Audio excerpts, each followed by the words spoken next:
Hey everyone, Stuart Nguyen here with Billionaire Blogs, and here for another CES recap video is ZTE. So this is the VP of ZTE, Andrew Elliott. So nice to meet you, sir. Pleasure to meet you. So they have a bunch of up-and-coming products that we really want to glean information into. So the first thing I want to talk to you is about the Axon 7. Could you just run down the specifications of that product?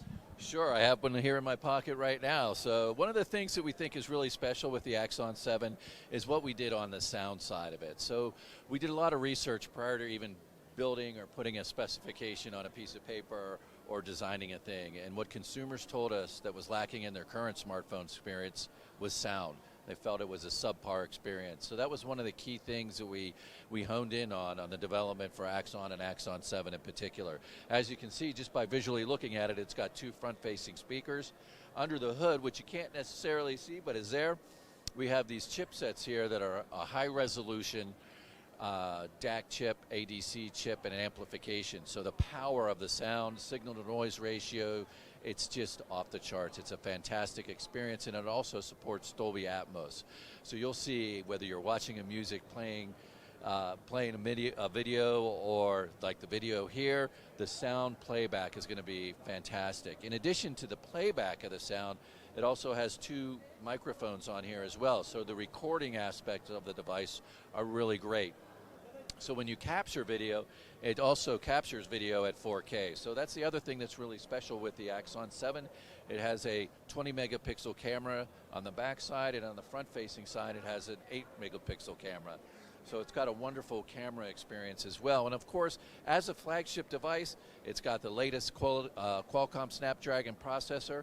It supports a dual SIM slot, so if you want to use two SIMs, or if you want to use one SIM and then use the other one, you can add more memory onto it. The Axon 7 comes in a 4 gig and 6 gig memory configuration in terms of memory, RAM memory, and also a 64 and 128 gig on board for storage. So that combined with the expandable makes it a really incredible experience, in addition to something that we know consumers care a lot about, which is having a great battery, a long-lasting battery. So it's got a 3,250 milliamp battery, and as well as it supports USB Type-C as well. And along with the large battery, what I forgot to mention is it supports Qualcomm Quick Charge 3.0. So you can, get a half a day's worth of charge in about 30 minutes. Great. Now, talking about your other phone, I was informed that you guys announced this at CES, right? The ZTE Blade V8. You guys announced that at CES, right? Yes, we did. We had a press conference right before the show floor opened up. We talked about the ZTE Blade. Now, Blade is a series that's been very popular around the world. It launched in Asia, moved to Europe, and has been very successful in Latin America as well, too. And so now, based on consumer requests, we're bringing it to the United States. So what you'll find is the Blade V8 Pro, which is the product that we announced here, is the best mid-tier smartphone you're going to find at CES. So if you look at it, it has a dual lens camera on the back. It also has the same battery, a 3,140 milliamp battery. It's got full HD. It also supports dual SIM, and it's got, on the dual lens, going back to the camera, which is an important element that consumers tell us that they want. It's got two rear-facing cameras, and they're both 13 megapixels. And on the front, it's got an 8 megapixel camera as well. So it takes wonderful pictures with those cameras, and it's got long battery life. And it too also supports a Qualcomm Snapdragon chipset. So it's very powerful, wonderfully priced. You can purchase it online today, pre-orders for $229, and it'll be shipping out on January the 18th. Great. Now, do you guys think that the ZTE Blade V8 will become the new flagship product? No, it's going to sit in the mid-tier. So there's a consumer that's looking for that mid-tier price product, and that's exactly where the Blade series overall is going to be targeted towards and meet the needs of. So it's not as well spec'd as the high end, which is the Axon series. So Axon series gives you the biggest, best experience, and then we take those features and ultimately migrate them down into the mid-tier. So that takes a little bit of time, but you still with the Blade series, the Blade V8 Pro in particular, it's a wonderful experience as well, just a little bit less expensive price. And going back to the Axon 7, what is the price point for that? The Axon 7 is $399. All All right, $399. So going back to just your phones in general, earlier we did do an interview with Kodak that were making their own phone, and they decided to put a lot of emphasis on the camera. So do you believe that placing a lot of emphasis on one feature of the phone is the key to success, or do you believe that a more well-rounded product is the key to selling and appealing to the masses? Well, we believe that it's probably the well-rounded experience. So there's a core, what we call table stakes, right? So there's key things that consumers tell us that they want. They want to have a good camera experience, but in addition to having a great camera experience, you need to have a great sound experience. You need to have a great battery life. You need to have a great screen resolution, and of course you have to have great memory to support and run all of that. And those are the key things that we focus on when we look at how we evaluate how to balance what the right set of features are and how to amplify them on the devices. So with all these phones out there on the market today, we have phones coming in from Samsung, LG, and all these different kind of phones. So a lot of them boast features that they claim to be unique, but I've heard from some people that the user experience is relatively the same. So what kind of challenges do you guys face as an enterprise on overcoming those kind of, yeah, well, you know, they think they're the same, but like they really are the same thing. So how do you guys overcome that? How do you guys strive to find something that's unique and creative? Well, the simple thing that we do, which is just listen to the consumer. So the consumers are at the heart of everything that we imagine, design, and build. And we took those principles to heart when we developed the Axon 7 originally.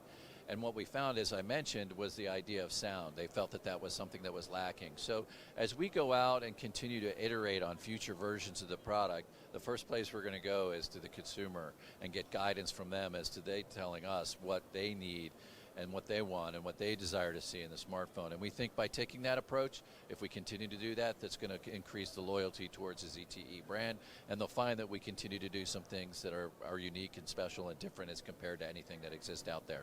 Gotcha. So a little controversial question here.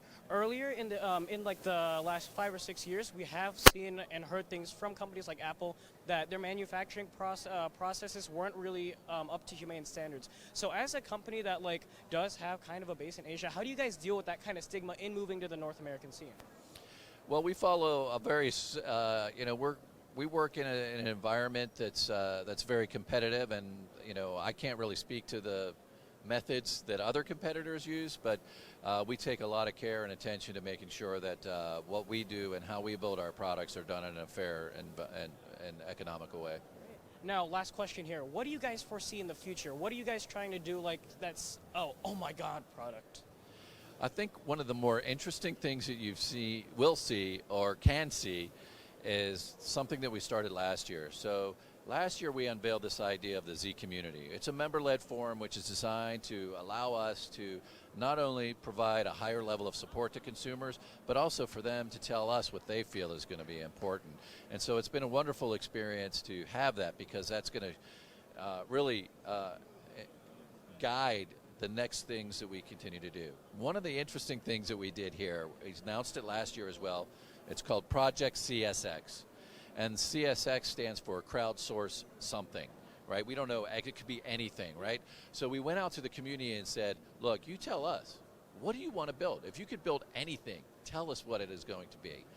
And so they came back and they gave us some ideas, and there were many submissions from over 170 different countries.